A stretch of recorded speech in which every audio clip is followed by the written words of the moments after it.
Adolf Hitler se torna líder do Partido Nacional Socialista dos Trabalhadores Alemães. Eu sou o professor Tiago Lima e você é muito bem-vinda, bem-vindo ao Babado Histórico, quadro aqui na História em Casa, onde eu trago algum acontecimento da data de hoje para a gente comentar. E o acontecimento de hoje é Adolf Hitler chegando à liderança do Partido Nazista.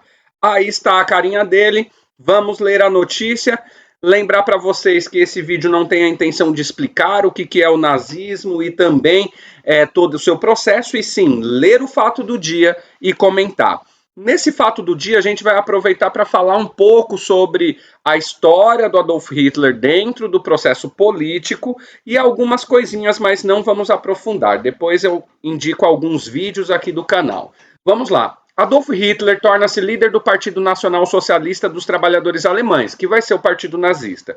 Adolf Hitler foi um político alemão nascido na Áustria, que foi o ditador da Alemanha de 1933 até sua morte em 1945. Então a primeira informação aqui já coloca que ele foi ditador de 33 a 45. Ele subiu ao poder como líder do Partido Nazista, tornando-se chanceler em 33. Então, líder em 21, chanceler em 33, e depois assumindo o título de Führer und Reichskanzler em 1934. Durante sua ditadura, ele iniciou a Segunda Guerra Mundial na Europa, invadindo a Polônia em 1º de setembro de 1931. Então aqui diz que ele iniciou a Segunda Guerra. A gente sabe que tem diversas outras questões aqui, né? Porém, foi a Alemanha que se movimenta dentro da Europa ali na década de 30 que vai causar esse 1º de setembro de 39, a invasão da Polônia e as outras nações declarando guerra à Alemanha. Operações durante a guerra foi fundamental para a preparação do Holocausto, genocídio de cerca de 6 milhões de judeus e milhões de outras vítimas. Aqui está citando o Holocausto, que a gente vai citar um pouco mais adiante aqui também, que é aquele processo de extermínio do povo judeu. Hitler nasceu na Áustria-Hungria e foi criado perto de Linz. Ele morou em Viena no final da primeira década de 1900 e mudou-se para a Alemanha em 1913. Foi condecorado durante seu serviço no exército alemão na Primeira Guerra Mundial. Então aqui já cita que ele participa da Primeira Guerra Mundial já dentro da Alemanha, porque foi para a Alemanha em 1913 e a guerra começa em 1914. Em 1919, ingressou no Partido dos Trabalhadores Alemães. Aqui já é pós-Primeira Guerra Mundial, percussor do Partido Nazista, e foi nomeado líder do Partido Nazista em 1921. Então ele entra no partido em 1919 e o partido coloca ele como líder em 1921, que é quando ele muda o nome do partido para o que a gente citou no início. Em 1923, ele tentou tomar o poder governamental em um golpe fracassado em Munique. Foi preso com uma sentença de 5 anos. Na prisão, ditou o primeiro volume de sua autobiografia e manifesto político Mein Kampf, que é Minha Luta. Após sua libertação antecipada, ele ficou cerca de 8, 9 meses preso. Em 1924, Hitler ganhou o apoio popular, atacando o Tratado de Versalhes e promovendo o pangermanismo, o antissemitismo e o anticomunismo com oratória carismática e propaganda nazista. Ele frequentemente denunciou o capitalismo internacional e o comunismo como parte de uma conspiração judaica. O que a gente tem que entender aqui, então, dentro desse parágrafo que fala sobre esse começo do Adolf Hitler ali na década de 20, dentro do partido? A Alemanha sai de uma guerra e assina um Tratado de Versalhes, que é colocado aqui no texto, que é colocado como uma vergonha para o povo alemão. Então existe uma ideia de revanchismo do povo alemão. Essa é a grande ideia que Hitler vai utilizar para promover o que eles colocam aqui como pangermanismo. Então um fortalecimento das ideias germânicas, portanto alemãs. Em novembro de 32, o Partido Nazista detinha a maioria dos assentos no Reichstag alemão, mas não tinha maioria. Como resultado, nenhum partido conseguiu formar uma coalizão parlamentar majoritária em apoio a um candidato e chanceler. O ex-chanceler Franz von Papen e outros líderes conservadores persuadiram o presidente Paul von Hindenburg a nomear Hitler como chanceler em 30 de janeiro de 33. Então, o que acontece? Hitler se torna chanceler porque o presidente Hindenburg coloca ele como chanceler para conseguir dialogar com o partido nazista, porque não havia coalizão política e nada seria aprovado. Lembrando, a Alemanha, na Primeira Guerra Mundial, quando entra, ela é um império, o Reich, segundo Reich. E aí, no final, ali em 1918, a Alemanha passa para a República de Weimar. Então, a gente está dentro de um processo republicano, onde tem o presidente e tem o primeiro-ministro.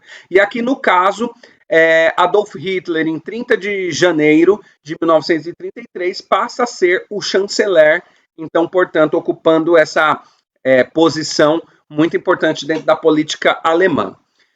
Ditadura partidária baseada na ideologia totalitária e autocrática do nazismo. Hitler pretendia eliminar os judeus da Alemanha e estabelecer uma nova ordem para combater o que ele via como injustiça à ordem internacional pós-Primeira Guerra Mundial, dominada pela Grã-Bretanha e pela França. Presta atenção que eles não citam aqui os Estados Unidos da América, que se torna a grande potência depois da guerra, porque eles olham para a Europa e culpam ali Grã-Bretanha e França pelo fracasso da Alemanha nesse momento e pela toda ruína dessa sociedade, tanto estrutural, quanto psicológica, quanto política, né? Seguimos aqui. Seus primeiros 6 anos do poder resultaram na rápida recuperação econômica da Grande Depressão, na revogação das restrições impostas à Alemanha após a Primeira Guerra Mundial e na anexação de territórios habitados por milhões de alemães étnicos, o que lhe deu significativo apoio militar, ou popular, perdão. Então, o que eles colocam aqui? Recuperação após a Grande Depressão. A Grande Depressão vai ser 1929, quebra da Bolsa de Nova York, a gente tem vídeo aqui no canal também. E depois, revogação das restrições impostas que é aqui pelo Tratado de Versalhes. Tá? Hitler buscou o Lebensraum, que é o espaço vital para o povo alemão na Europa Oriental, e sua política externa agressiva é considerada a principal causa da Segunda Guerra Mundial na Europa. Ele dirigiu o rearmamento em larga escala e, em 1º de setembro de 1939, invadiu a Polônia, resultando na declaração de guerra da Grã-Bretanha e França à Alemanha. Então aqui de novo a gente parte para o início da Segunda Guerra Mundial, né, colocando a culpa toda nos alemães, a partir dessa sua ideia de espaço vital, anexando territórios desde 1933, tá? E fazendo acordos também ali, como por exemplo com a Itália fascista e com o Japão. Em junho de 1941, Hitler ordenou a invasão da União Soviética. No final de 41, as forças alemãs e as potências europeias do eixo ocuparam a maior parte da Europa e do norte da África. Esses ganhos foram gradualmente revertidos após 1941. Então aqui a gente está dentro da guerra, de 39 a 41. A Alemanha tem um avanço significativo em territórios, só que a partir de 41, principalmente dentro da União Soviética, eles começam a ser varridos de volta para Berlim. Em 1945, os exércitos aliados derrotam o exército alemão. Em 29 de abril de 1945, casou-se com sua amante de longa data, Eva Braun, no Fulhrenbunker, em Berlim.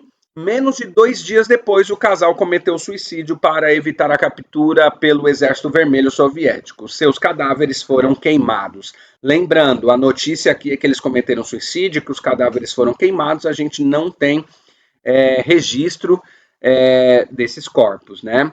Sob a liderança de Hitler, a ideologia racialmente motivada, o regime nazista foi responsável pelo genocídio de cerca de 6 milhões de judeus e milhões de outras vítimas que ele e seus seguidores consideravam subhumanos ou socialmente indesejáveis. Hitler e o regime nazista também foram responsáveis pela morte de cerca de 19,3 milhões de civis e prisioneiros de guerra. Além disso, 28,7 milhões de soldados e civis morreram como resultado da ação militar no teatro europeu. O número de civis mortos durante a Segunda Guerra Mundial foi sem precedentes na guerra, e as baixas constituem o conflito mais mortal da história. As ações de Hitler como Führer na Alemanha são quase universalmente consideradas gravemente imorais. O proeminente historiador e biógrafo Ian Kershaw descreve Hitler como a personificação do mal político moderno e que nunca na história tal ruína física e moral foi associada ao nome de um homem. Então, lembrando, a ideia desse vídeo não é conseguir explicar nazismo nem holocausto, é sim a gente comentar um acontecimento da data de hoje. Para demais informações, vem para o canal e procura alguns vídeos relacionados a esses temas específicos. Bem, já que chegamos até aqui, então, eu acho que você pode deixar aquele like nesse vídeo aqui. Se você não é inscrita, não é inscrito, por favor, se inscreva no canal do YouTube e, se possível, compartilhe esse vídeo com uma colega, com um amigo, com uma amiga, para que nosso conteúdo possa alcançar ainda mais pessoas e a gente continuar o diálogo por aqui. Bem, eu vou ficando por aqui e a gente se vê no próximo Babado Histórico. Até lá!